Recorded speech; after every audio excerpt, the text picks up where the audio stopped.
ሰላም ጤና ይስጥልን የተከበራችሁና የተወደዳችሁ የጣና ቴሌቪዥን አድማጭ ተመልካቾቻችን እንደምን ዋላችሁ። ከጣና ቴሌቪዥን የግንቦት 7 ቀን 2018 ዓ.ም የምሽት ጣና ዜናችን ተጀምሯል። ዜናዎቹን እየመራው አማራ ሰፋ አብሬያችሁ ቆያለሁ። በቅድሚያም አርዕስተ ዜናዎቹን እናስቀድም።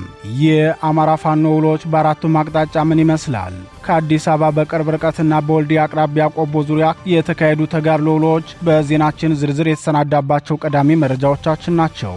በአምቦ ከተማ የተቀሰቀሰው ህዝባዊ ቁጣ ሊበርድ አልቻለም። ከሰደበኝ ይልቅ አምጥቶ የነገረኝ የበለጠ ሰደበኝ እንዲሉ ስርዓቱ ካደራጃቸው ባለጊዜ ነውረኞች ድርጊትና ወንጀል ይልቅ የከተማ አስተዳደሩ የሰጠው ምላሽ ህዝብን አስቆጥቷል። ለመሆኑ የከተማ አስተዳደሩ ምላሽ ምንድነው የሚለውን በዜናችን ተሰናድቷል፣ ይቀርብላችኋል። አማራ መሆን በራሱ ወንጀል ሆኖ እንዲታይ ያደረገው የብልጽግናው ስርዓት በግፍ አስሮ ከሚያሰቃያቸው የአማራ ተወላጆች የህሊና እስረኞች የደረሰን ጥብቅ መረጃ አለ። ጉዳዩ ምንድነው የሚለው ከዝርዝር ዜናችን ይቀርብላችኋል።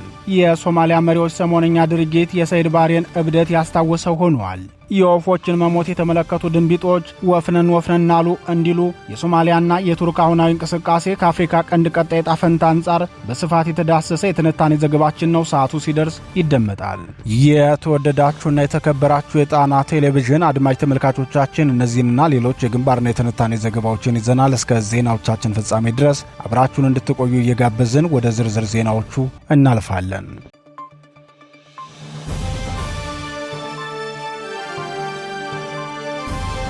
የአማራ ፋኖ ውሎች በአራቱም አቅጣጫ። የአማራ ፋኖ ብሔራዊ ንቅናቄ በአራቱም የአማራ ግዛቶች ብርቱ ተጋድሎ ሲያካሄድና ህዝባዊ ውይይቶችን ሲመራ ውሏል። በወሎ ቤተ አማራ አፄ ምኒልክ ዕዝ ቆቦ ከተማ ዙሪያ ድል ሲቀዳጅ፣ ሸዋ ጠቅላይ ግዛት አሳምነው ዕዝ በበኩሉ በሸዋ ጠቅላይ ግዛት የተሰማራውን የብልጽግና አየር ወለድ ኮማንዶ ከባድ ምት አሳርፎበታል። የአማራ ፋኖ ብሔራዊ ንቅናቄ ሸዋ ጠቅላይ ግዛት አሳምነው ዕዝ አፄ አምደ ጽዮን ኮር ባይዞ ሻሞራ ተራራ ላይ ድል መቀዳጀቱን የዕዙ ህዝብ ግንኙነት መምሪያ አስታውቋል። የአፄ አምደ ጽዮን ኮር አህዶች ቅንጅት ፈጥረው ባካሄዱት ብርቱ ውጊያ ከፍተኛ ቁጥር ያለው የብልጽግናው አየር ወለድ አባላት እርምጃ ተወስዶባቸዋል።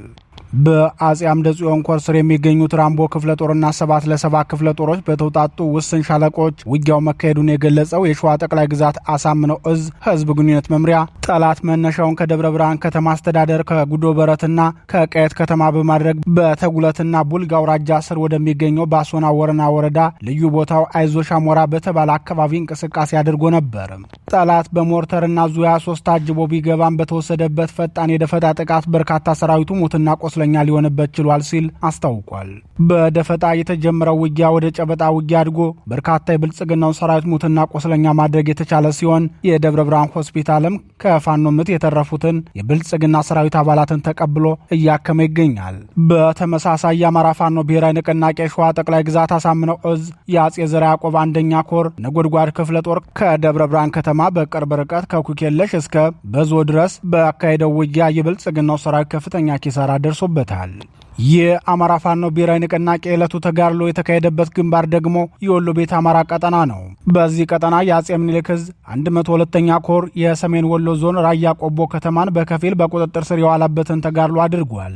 ፋኖ በወሰደው ብርቱ ተጋድሎ በራያ ቆቦ ዙሪያ የሚገኙ ቀበሌዎችንና የራያ ቆቦ ወረዳ ዋና መቀመጫን ቆቦ ከተማን በከፊል በመቆጣጠር እስከ እኩለ ቀን ድረስ መዋሉን አስታውቋል።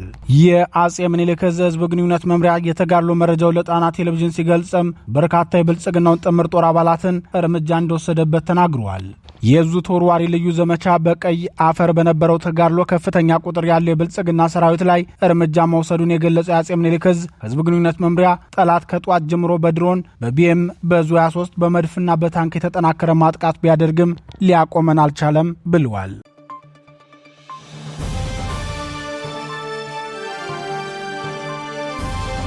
የአምቦ ቁጣ መብረድ አልቻለም። በኦሮሚያ ክልል አምቦ ከተማ አንድ የሁዲድ ብልጽግና የባለ ሀብት ክንፍና የምርጫ ቅስቀሳ ንዑስ ኮሚቴ አባል ንጹሃንን አግቶ ሲደበድብ የሚያሳየው ምስል ከወጣ በኋላ በከተማዋ የተነሳው ቁጣ ሊበርድ አልቻለም። በአምቦ ከተማ የተደራጁ አካላት በንጹሃን ዜጎች ላይ የፈጸሙትን ድብደባና የሰብአዊ መብት ጥሰት የሚያሳዩ ተንቀሳቃሽ ምስሎች በተለያዩ መገናኛ ብዙሃን መሰራጨታቸውን ተከትሎ ድርጊቱ መንግስትን አይወክልም ሲል የከተማ አስተዳደሩ በይፋዊ ማህበራዊ ትስስር ገጹ በአሰራጨው መረጃ መረጃ አስተባብሎ ነበር። ሆኖም የሆቴል ባለቤት እንደሆነ የተነገረው ካሳዬ ቀነኒሳ የተባለው ግለሰብ የኦህዴድ ብልጽግና ምርጫን የሚያስተባብርና በገንዘብም የሚደግፍ መሆኑ ታውቋል። ግለሰቡ ከዚህ በፊትም በተደጋጋሚ ጊዜ ግለሰቦችን አፍኖና አግቶ በመውሰድ ድብደባ እንደሚፈጽም የገለጹት የከተማዋ ነዋሪዎች መንግስት ፍላጎቱ ወንጀሉ ተደፋፍኖ እንዲቀር ነበር። ነገር ግን ግለሰቡና የተደራጀው ቡድን በማን አለብኝነት የሚንቀሳቀስ በመሆኑ ነውራቸውን እየቀረጹ ስለሚፈጽሙት ወንጀሉ እንደታሰበው ተደብቆ ሊቀር አልቻለም ብለዋል። የከተማዋ ነዋሪዎች እንደተናገሩት የአምቦ ከተማ አስተዳደር ድርጊቱን በተመለከተ ባሰራጨው መግለጫ ወንጀሉንና ወንጀል ፈጻሚዎችን ለመከላከል ነው የሞከረው። አስተዳደሩ በመግለጫው የከተማ አስተዳደሩ በግለሰቦችና በቡድኖች መካከል በሚፈጠሩ ግጭቶች መንግስት እጁ እንዳለበት አስመስሎ ማቅረብ ተቀባይነት የሌለው ተግባር ነው በማለት ወንጀሉን ቀለል አድርጎ ለማሳየት ሞክሯል። ሆኖም የህዝብ ቁጣ ሲበረታበትና ወንጀሉም ሊደበቅ በማይችል መልኩ ይፋ መሆኑን ተከትሎ ድርጊቱን የፈጸሙ 4 ግለሰቦችን በቁጥጥር ስር አውሎ ምርመራ መጀመሩንና የተሰወሩትንም ለመያዝ ጥረት እያደረገ መሆኑን ገልጧል። እነዚህ አካላት ከዚህ ቀደም ለታጣቂ ቡድኖች ትጥቅና ስንቅ ሲያመላልሱ ተይዘው በህግ ቁጥጥር ስር የሚገኙ ወንጀለኞችን ለማስመለጥ በተለያየ ጊዜያት ሲጥሩ የነበሩ መሆናቸውን ዋዜማ የከተማ አስተዳደሩ ካሰራጨው መረጃ ተመልክታለች። ይህ ወንጀል ሲፈጸም በከተማዋ በግልጽ ሲደረግ እንደቆየው የሚናገሩት የከተማዋ ነዋሪዎች ግን ወንጀለኞቹ በብሪት ተወጥረው ራሳቸውን ባያጋልጡ ኑሮ የክልሉ መንግስትም ሆነ የዞኑ አስተዳደርና የከተማዋ ካቢኔ እነዚህን ሰዎች ምንም አይሏቸውም ነበር። አመለጡ የተባሉትም የትም ሄደው ሳይሆን በራሳቸው በባለስልጣናት ቤት ተደብቀው ይገኛሉ ሲሉ ተናግረዋል። በዚህ የተነሳም በከተማዋ ህዝባዊ ቁጣ የተቀሰቀሰ መሆኑ ምንጮቻችን ገልጸው መንግስት እንደዚህ አይነት ወንጀለኞችን ራሱ አደራጅቶ አሰማርቶ ያለ ድርጊቱን አወግዛለሁ ወይም የግለሰቦች ጠብ ነው ብሎ መናገር ኃላፊነትና ተጠያቂነትን መሸሽ ነው ብለዋል።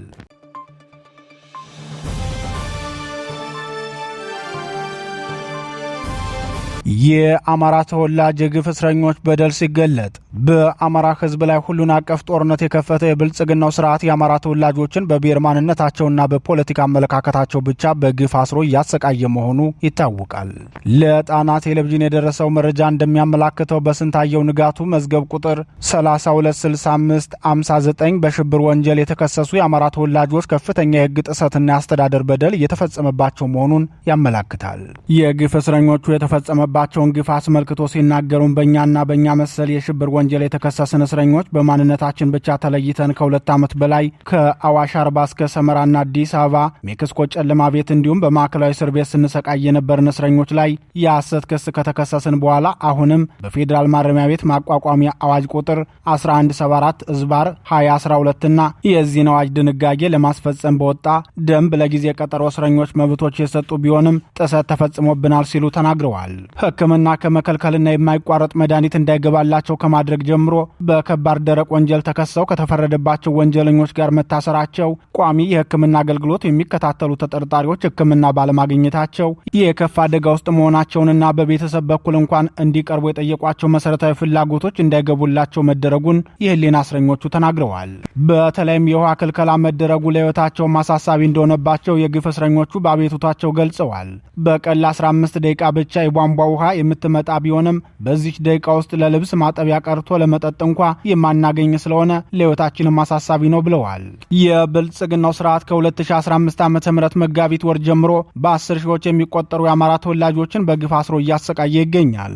በቅርቡ በቂሊንጦ በቃሊቲና በአባ ሳሙኤል ማረሚያ ቤቶች የታሰሩ የግፍ እስረኞችን የትብብር ለኢትዮጵያ አንድነት ፕሬዝዳንት ጎብኝተዋቸዋል። ከሰሞኑ የአማራ ፋኖ ብሔራዊ ንቅናቄ አፋብን የፖለቲካ እስረኞችን አስመልክቶ ያለ ቅድመ ሁኔታ እንዲፈቱ የሚጠይቅ መግለጫ ማውጣቱ የሚታወስ ሲሆን ዓለም አቀፍ ተቋማት፣ ጋዜጠኞች፣ የሰብአዊ መብት ተሟጋቾች፣ የፖለቲካ ፓርቲዎች፣ ታዋቂ ግለሰቦች፣ የአማራ ህዝብ ወኪሎች፣ ዲፕሎማቶችና ሌሎችም የፖለቲካ እስረኞች ያለምንም ቅድመ ሁኔታ እንዲፈቱ እየጠየቁ ይገኛል።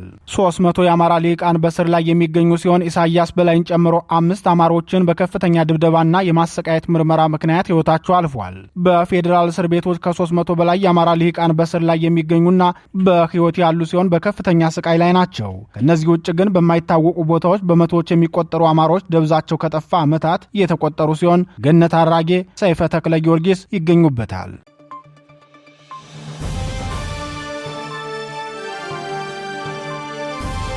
የአፍሪካ ቀንድ አዲስ የኃይል ሚዛን። ሶማሊያ በአንካራ ድጋፍ የነዳጅ ጉድጓድ ቁፋሮ መጀመሯን ይፋ ካደረገች ቀናት ተቆጥረዋል። ይህም በአፍሪካ ቀንድ የኃይል ሚዛን ላይ አዲስ ገጽታን ይዞ የመጣ አሰላለፍ መሆኑን የፖለቲካ ተንታኞች ይናገራሉ። ቱርክ በሶማሊያ ከነዳጅ ቁፋሮ በተጨማሪም የጦር ሰራዊት ግንባታና ማደራጀት ኃላፊነት እንደምትወጣም አስታውቃለች። ይህን የአንካራ ድጋፍና የነዳጅ ቁፋሮን ጅማሩ አስመልክቶ የሞቃዲሾ ሰዎች እኛም በነዳጃችን የቀጠናው ተጽዕኖ ፈጣሪነታችንን እናስጠብቃለን የሚል መፈክር እያሰሙ ነው። ይህን የቪላ ሶማሊያ ሰዎች አሁናዊ እንቅስቃሴ የተመለከቱ የአፍሪካ ቀንድ የፖለቲካ ተንታኞች በበኩላቸው ይችን ዜማ ጄኔራል ሰይድ ባሬም ሲያዜማት ነበር በማለት ደስታችሁን ቀነስ አድርጉት፣ ካልሆነ የቀበሮ ደስታ ይሆንባችኋል የሚል ምክረ ሀሳባቸውን ሰጥተዋል። ጄኔራል ሰይድ ባሬ ታላቋ ሶማሊያ ሪፐብሊክ መስረታን አስመልክቶ ወራ ለመፈጸም ሲናገር የነበረው ከአሁኑ የሞቃዲሾ መሪዎች ጋር ተመሳሳይ ነበር። የአፍሪካ ቀንድ የፖለቲካ ትኩሳት አዲስ ምዕራፍ ላይ ደርሰዋል።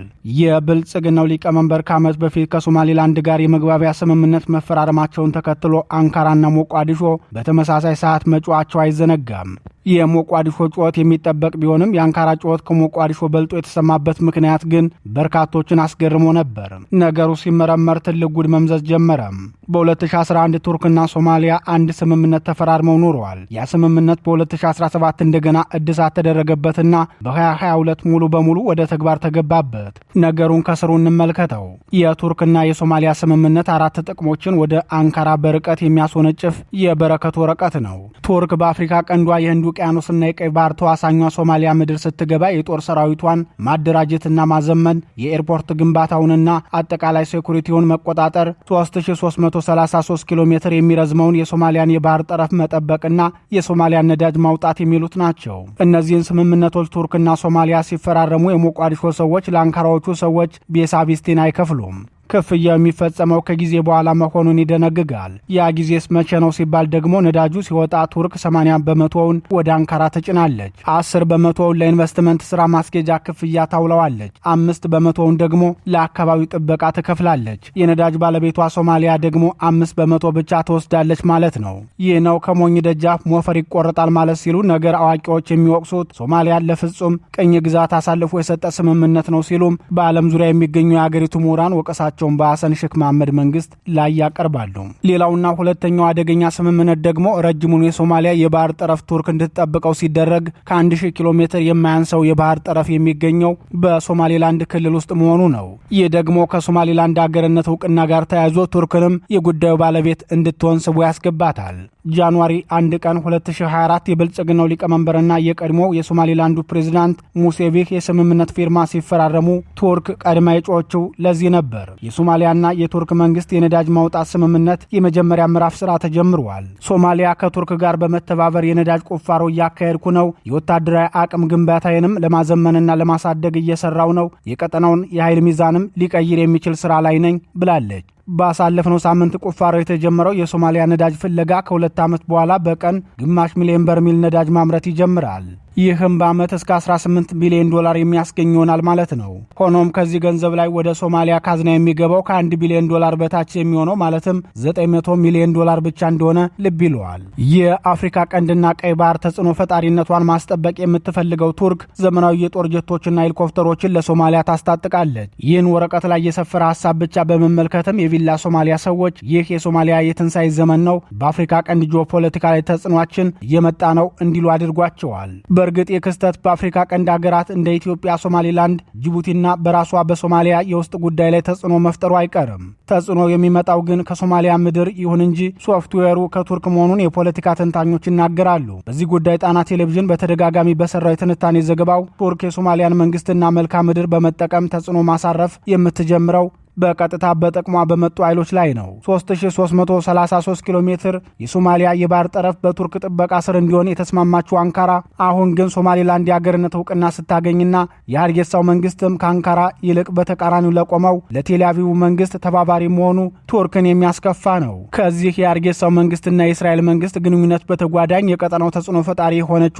ኢትዮጵያም ሌላኛዋ የቱርክ ትኩረት ያረፈባት ናት። የ21ኛው ክፍለ ዘመን አታቱርክ የሚባሉት ኤርዶዋን ከአንካራ ጀምረው ቶግ የተሰኘች የኤሌክትሪክ መኪና ጭነው ምኒልክ ቤተ መንግስት በተገኙበት ወቅት የተናገሩትም ይህንኑ ነው። የእስራኤልን መንገድ እንዳትከተሉ፣ የአፍሪካ ቀንድ የውስጥ ችግሩን በራሱ አቅም መፍታት አለበት ብለው ለብልጽግናው ሊቀመንበር የተናገሩት በጥቅማችን እየመጣችሁ ስለሆነ እንፋለማችኋለን እያሏቸው ነው። ኤርዶዋን ቶግ መኪናን ጭነው እንደመጡት ሁሉ ወታደሮቻቸውን ጭነው በመምጣት ከአበሻይቱ ምድር ጋር ቀጥተኛ ጦርነት ሊከፍቱ እንደሚችሉ ይታወቃል። ከዚያ ይልቅ በሞቃዲሾ ምድር እየተዘጋጀ ያለው የሶማሊያ ሰራዊት ለዚህ የቱርክ ጥቅም ዘብ እንዲቆም ተብሎ የሚዘጋጅ መሆኑን እዚህ ላይ ማስታወሱ ተገቢ ነው።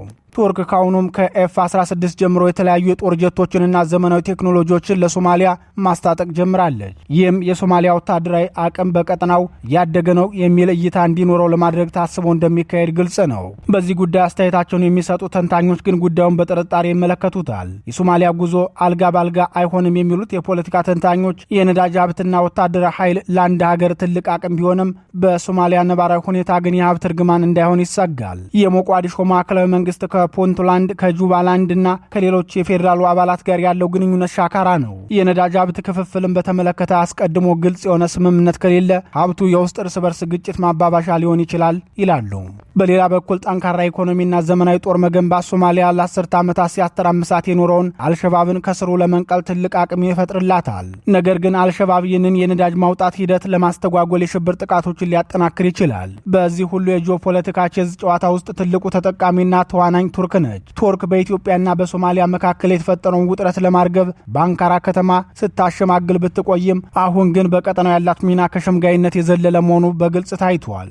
ቱርክ የሶማሊያን ባህር ኃይልና የአየር ኃይል በመገንባት በቀይ ባህርና በህንድ ውቅያኖስ ላይ ስትራቴጂካዊ የበላይነትን እየተቆጣጠረች ትገኛለች። ዓለም አቀፍ የነዳጅ ዋጋ እያሸቀበ ባለበት በዚህ ወቅት ቱርክ በሶማሊያ የነዳጅ ፍለጋና ቁፋሮ ላይ ያላት ቀጥተኛ ተሳትፎ የራሷን የኃይል ደህንነት ያረጋግጥላታል። ሶማሊያ ያላት የነዳጅ ክምችት ደግሞ በአፍሪካ ከናይጄሪያና ሊቢያ ቀጥሎ በሶስተኛ ደረጃ የሚቀመጥ ከፍተኛ መጠን ያለው መሆኑን ስናስብ የቱርክ ጥቅም ከማንም በላይ መሆኑንና ለዚህ ጥቅሟም እስከ የት ድረስ ልትጓዝ እንደምትችል መረዳት ይቻላል። ቱርክ ይህንን ማድረጓ እንደ አሜሪካ፣ ቻይናና የተባበሩት አረብ ኤሚሬቶች የመሳሰሉ አገራት በአፍሪካ ቀንድ ያላቸውን ተጽዕኖ እንድትሞግት ትልቅ አቅም እንደሚሰጣት ይታወቃል። በአጠቃላይ የሶማሊያ የነዳጅ ማውጣት ዜናና የወታደራዊ አቅም ግንባታ የአፍሪካ ቀንድን የጂኦፖለቲካ ካርታ በአዲስ መልክ የሚስል ነው።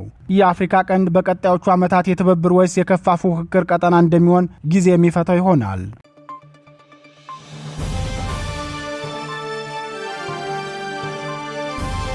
ክቡራትና ክቡራን የጣና ቴሌቪዥን ደጋፊዎች የአማራ ሕዝብን ትግል ማዕከል በማድረግ ውግንናውን ለአማራ ሕዝብ ማዕከላዊ ኮዝ ዘላቂ ጥቅምና የተቆጠሩ ጥያቄዎች ያደረገው ጣና ቴሌቪዥን ትግሉ የገጠመውን የስትራቴጂክ አመራር ክፍተት እንዲሞላ ሕዝባዊ መሰረቱን አስጠብቆ እንዲቀጥል በማድረግና ሚዛናዊ የመረጃ ተደራሽነትን በጥራት በፍጥነትና በታማኝነት እያቀረበ የሚገኘውን የጣና ቴሌቪዥንን ለመደገፍ በርካቶች በምን እንደግፍ የሚል ጥያቄ ስታቀርቡልን መቆየታችሁ ይታወቃል። በመሆኑም በዜል +1 46 9866 54 44 በካሻፕ ጣና ቲቪ 2024 በፔይፓል ጣና ቴሌቪዥን 2024@gmail.com እንዲሁም በዶኔት ቦክሱ በኩል መደገፍ የምትችሉ መሆኑን ለማሳወቅ እንወዳለን።